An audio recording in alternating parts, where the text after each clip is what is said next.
বন্ধুরা, কাজের ক্ষেত্রে কিন্তু নো কম্প্রোমাইজ, এই জিনিসটা কিন্তু বজায় রাখতে হবে। কম্প্রোমাইজ করেছো তো ব্যাস হয়ে গেল।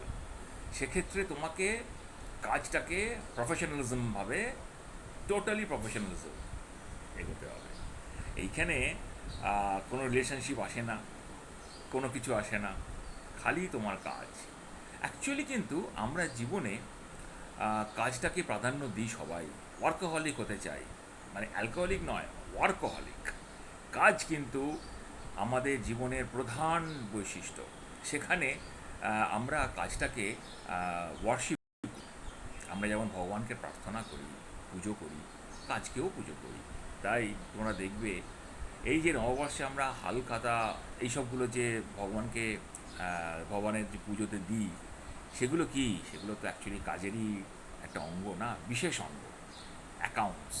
তাই এই যে কাজটাকে আমরা প্রাধান্য দিচ্ছি, সেটা কিন্তু আমাদের পরবর্তীকালে গিয়ে অনেক ডিভিডেন্ড দেবে, তাই না?